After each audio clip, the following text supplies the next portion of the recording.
15 de agosto de 1962. La zona desmilitarizada de Corea. Es primera hora de la tarde. El cielo está despejado. La visibilidad es perfecta y no hay niebla, ni cobertura, ni caos. En el lado sur de la frontera más fortificada de la Tierra, un soldado estadounidense de 22 años se aleja de su puesto asignado y empieza a caminar hacia el norte. No corre, no se arrastra, no intenta desaparecer en el paisaje.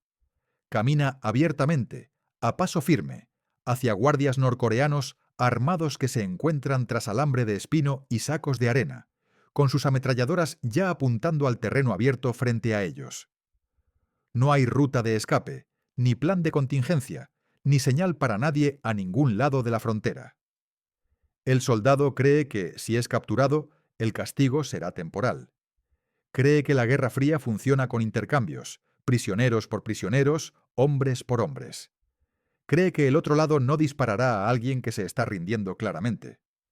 Lo que no entiende es que el paso que está a punto de dar no se puede revertir, porque en el momento en que cruce esa línea invisible en la hierba, dejará de ser soldado, dejará de ser prisionero de guerra y dejará de ser un ciudadano con un camino de vuelta a casa.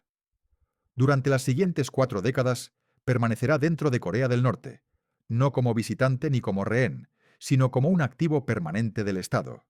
Se convertirá en el único hombre en la historia moderna en entrar en Corea del Norte solo, sin un ejército, sin armas y sin permiso, y nunca se le permitirá salir. La pregunta no es por qué cruzó la frontera. La verdadera pregunta es si esto fue una invasión o el momento en que se atrapó a sí mismo para siempre. James Joseph Dresnok nació en 1940 en la Virginia rural, lejos de la geopolítica, la ideología o la Guerra Fría. Su infancia fue inestable, marcada por la pobreza, un hogar desestructurado y una exposición repetida a la violencia y el alcohol. La escuela no ofrecía escape, y al final de su adolescencia, pocas eran las opciones disponibles que le prometieran estructura o seguridad. A los 18 años, Dresnok se alistó en el ejército de los Estados Unidos, no por patriotismo, sino porque el ejército ofrecía algo que su vida nunca había tenido: comidas regulares, un sueldo y reglas claramente definidas. A principios de los años 60, el mundo en el que entró era tenso y volátil. La Guerra Fría se aceleraba. Berlín acababa de ser dividida por hormigón y alambre, y la península coreana existía en un estado de guerra suspendida permanente.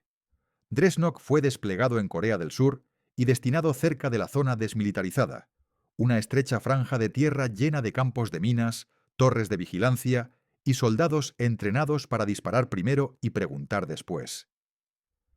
Lejos de casa y bajo presión constante, su comportamiento se deterioró. Bebía en exceso, se metía en peleas e incumplía órdenes repetidamente. Los registros militares muestran que se enfrentaba a un consejo de guerra, un cargo grave que podría acarrear años en una prisión militar estadounidense. Para un soldado raso de 22 años sin asesoramiento legal y sin comprender las consecuencias a largo plazo, ese futuro se sentía definitivo. Dentro de los barracones circulaban rumores discretamente, historias sobre soldados estadounidenses que habían cruzado a Corea del Norte y habían sobrevivido. Historias que afirmaban que eran bien tratados, utilizados brevemente para propaganda y finalmente devueltos mediante intercambios de prisioneros. No había Internet, ni noticias independientes, ni forma de verificar lo que era cierto. Solo miedo, aislamiento e información de segunda mano. En la mente de Dresnok, la lógica empezó a formarse. La prisión en Estados Unidos se sentía segura. Corea del Norte se sentía desconocida, pero posiblemente temporal.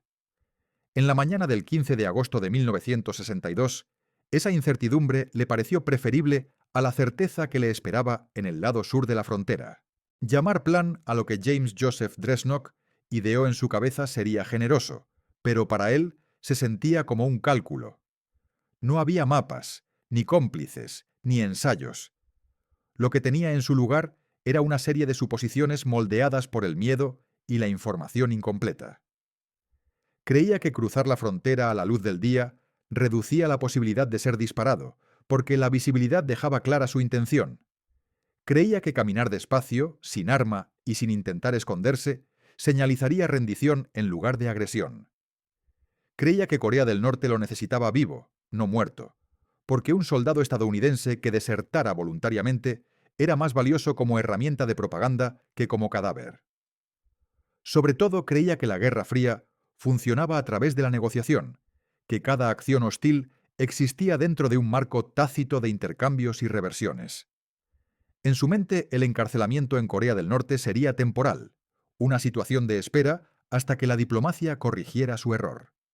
Lo que no consideró fue la posibilidad de que el sistema del otro lado de la frontera no reconociera esas reglas en absoluto. Dresnok también subestimó la propia DMZ. La frontera no era una línea simple, sino un obstáculo en capas, marcado por vallas, señales de advertencia y campos de minas diseñados para castigar la duda y el azar. Sin embargo, la suerte, no la preparación, lo impulsó. Eligió un punto a lo largo de la línea que creía menos vigilado y esperó hasta el mediodía, cuando los guardias de ambos lados eran totalmente visibles. No dejó ninguna nota. No se lo dijo a ningún otro soldado. Una vez que se alejó de su puesto, no hubo ningún mecanismo para detenerlo. En los últimos momentos antes de cruzar, no se registró ninguna pausa dramática ni dudas. Según relatos posteriores, Dresnok simplemente empezó a caminar, paso a paso, hacia el norte. Cada metro reducía la posibilidad de regreso.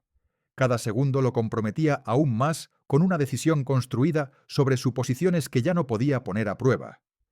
El plan no tenía una fase final, ningún resultado más allá de la captura.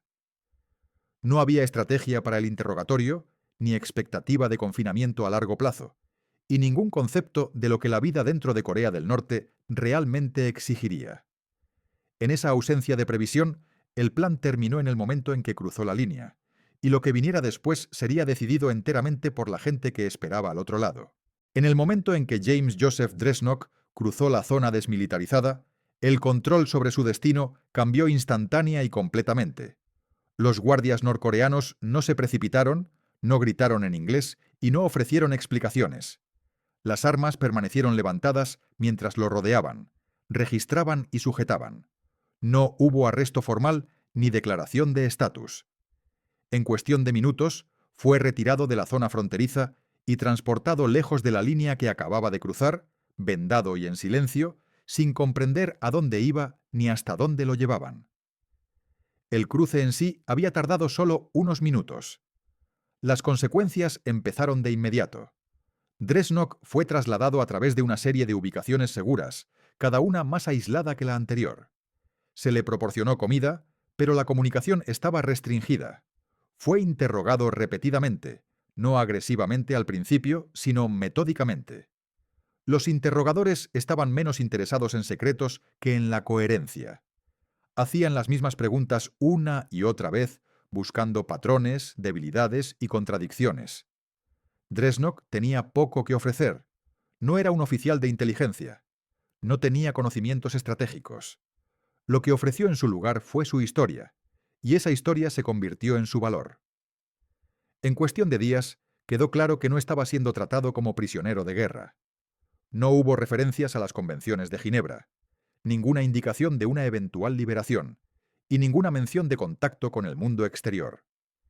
En cambio, sus captores se centraron en remodelarlo. Se le enseñó qué decir, cómo decirlo y cuándo guardar silencio. A medida que las semanas se convertían en meses, Dresnok se dio cuenta de que las suposiciones detrás de su decisión se estaban desmoronando. No había calendario. No había negociación. No se discutía ninguna estrategia de salida a puerta cerrada. Corea del Norte no lo había tomado para intercambiarlo de vuelta. Lo habían tomado para quedárselo. Su vida diaria se estableció en una rutina controlada. Lecciones de idiomas, instrucción ideológica y supervisión constante. Cada movimiento era observado. Cada interacción era filtrada. La frontera que cruzó no había sido un error temporal. Había sido una transición permanente. Dresnok empezó a comprender que su papel ya no estaba definido por lo que había hecho, sino por lo que el Estado decidiera que se convertiría. La ejecución de su plan estaba completa, pero la operación no había terminado. Solo había entrado en una fase que nunca había imaginado, una en la que el tiempo mismo se convirtió en el instrumento principal de control. Con el paso de los años, la existencia de James Joseph Dressnok en Corea del Norte se asentó en algo que no era ni encarcelamiento ni libertad, sino una simulación controlada de vida normal. Se le dio comida, vivienda y trabajo, pero nada de ello le pertenecía. Cada elemento de su rutina era asignado, supervisado y sujeto a cambios sin explicación. El Estado no lo castigaba abiertamente, porque no lo necesitaba. El control se ejercía a través de la dependencia y el aislamiento. Dressnok fue mantenido alejado de los ciudadanos comunes y colocado junto a otros desertores extranjeros, incluyendo un pequeño número de soldados estadounidenses que más tarde seguirían el mismo camino a través de la frontera. Juntos vivieron bajo supervisión constante, conscientes de que cualquier desviación del comportamiento esperado podría resultar en desaparición en lugar de disciplina. Con el tiempo, Dressnok fue entrenado para cumplir una función específica. Aprendió coreano con fluidez, memorizó guiones ideológicos y fue incluido en películas producidas por el Estado, diseñadas para retratar a los estadounidenses como crueles, inestables o moralmente corruptos. En pantalla interpretó repetidamente a villanos, gritando órdenes, abusando de civiles y encarnando la imagen que el régimen quería que sus ciudadanos temieran. Fuera de la pantalla, seguía las instrucciones cuidadosamente, comprendiendo que la cooperación era la única moneda que poseía. El Estado expandió gradualmente sus privilegios, no como recompensa, sino como refuerzo. Se le permitió casarse, aunque la relación fue concertada. Se le permitió criar hijos, aunque sus futuros estaban predeterminados por su estatus. Se le dio un apartamento, aunque nunca pudo elegir dónde vivir. Para los observadores externos, esto parecía ser supervivencia, incluso adaptación. Pero la supervivencia tuvo un coste que se acumuló en silencio. Dressnok no podía salir del país, no podía contactar a su familia en Estados Unidos y no podía controlar la narrativa de su propia vida. Mientras el mundo exterior avanzaba, las guerras terminaban, los gobiernos caían y la propia Guerra Fría se disolvía, Dressnok permanecía anclado en el papel que le había sido asignado décadas antes. La invasión que creyó temporal se había vuelto permanente. Corea del Norte no necesitaba convencerlo de su ideología. Solo necesitaba que permaneciera útil, visible y contenido. Para cuando Dressnok comprendió plenamente esta realidad, la posibilidad de regreso ya no existía, no porque estuviera prohibido, sino porque el tiempo mismo había borrado cada camino de vuelta. Desde la perspectiva del ejército de los Estados Unidos, la desaparición de James Joseph Dressnok se registró rápidamente y luego se cerró discretamente. Un soldado raso que cruzó la DMZ solo no tenía valor estratégico ni poseía conocimientos clasificados por los que valiera la pena negociar. Oficialmente fue catalogado como desertor. No habría ningún intento de rescate, ninguna campaña de presión diplomática y ningún esfuerzo público sostenido para traerlo a casa. Con el paso de los años, Dressnok se convirtió menos en una persona y más en una nota a pie de página, reapareciendo solo cuando los materiales de propaganda norcoreanos eran analizados por agencias de inteligencia o cuando periodistas extranjeros lo encontraban brevemente bajo una estrecha supervisión. Cada aparición confirmaba la misma realidad. Estaba vivo, cooperativo y completamente fuera de alcance. Dentro de Corea del Norte, el papel de Dressnok se mantuvo estable e inmutable. Continuó apareciendo en películas y transmisiones, reforzando la narrativa del Estado mientras vivía una vida que parecía externamente estable, pero internamente limitada. Las suposiciones que impulsaron su decisión original nunca fueron corregidas por la diplomacia o el intercambio. Corea del Norte no devolvía a los desertores, los absorbía. Con el tiempo, incluso la posibilidad de escape se volvió teórica. Dressnok había envejecido, formado una familia y pasado más años dentro del país de los que había vivido en Estados Unidos.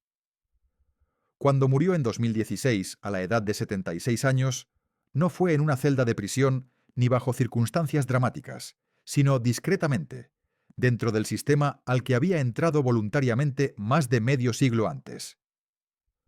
Su muerte no provocó declaraciones ni negociaciones. Simplemente confirmó lo que durante mucho tiempo había sido cierto. La frontera que cruzó en 1962 no fue un umbral temporal, sino un límite permanente. Dresnok no dejó un legado de victoria o desafío. Lo que quedó fue una única decisión tomada bajo presión, moldeada por la desinformación, el miedo y la urgencia, y una vida entera pagándola de una manera que ninguna sentencia judicial podría haberlo hecho. James Joseph Dresnok no cruzó la frontera con un arma, una unidad o un plan para conquistar territorio. La cruzó solo, impulsado por el miedo, la presión y la creencia de que cada sistema tenía una salida. En un sentido literal, su acción fue simple: un hombre caminando hacia el norte a través de una línea en la hierba. Pero en efecto, fue una invasión sin ejército, una entrada sin permiso y una decisión que reconfiguró el resto de su vida. Durante más de 40 años, Dresnok vivió dentro de un país en el que nunca tuvo intención de quedarse, desempeñando un papel que nunca eligió, bajo reglas que nunca comprendió hasta que fue demasiado tarde. Sobrevivió, pero la supervivencia vino sin libertad, sin regreso y sin la capacidad de deshacer el momento que definió todo lo que vino después. Su historia no termina con redención o castigo, solo con permanencia. Un solo paso, dado bajo la suposición de que nada era definitivo, se convirtió en el acto más definitivo de su vida. Así que la pregunta sigue abierta. ¿Escapó James Joseph Dresnok de un sistema que estaba a punto de destruirlo, o entró voluntariamente en un sistema que lo consumiría más completamente? En un mundo definido por fronteras, ideología y poder, su historia deja una verdad incómoda. A veces, el atraco más peligroso no es robar dinero, secretos o territorio, sino apostar todo tu futuro a la creencia de que alguien más finalmente te dejará marchar.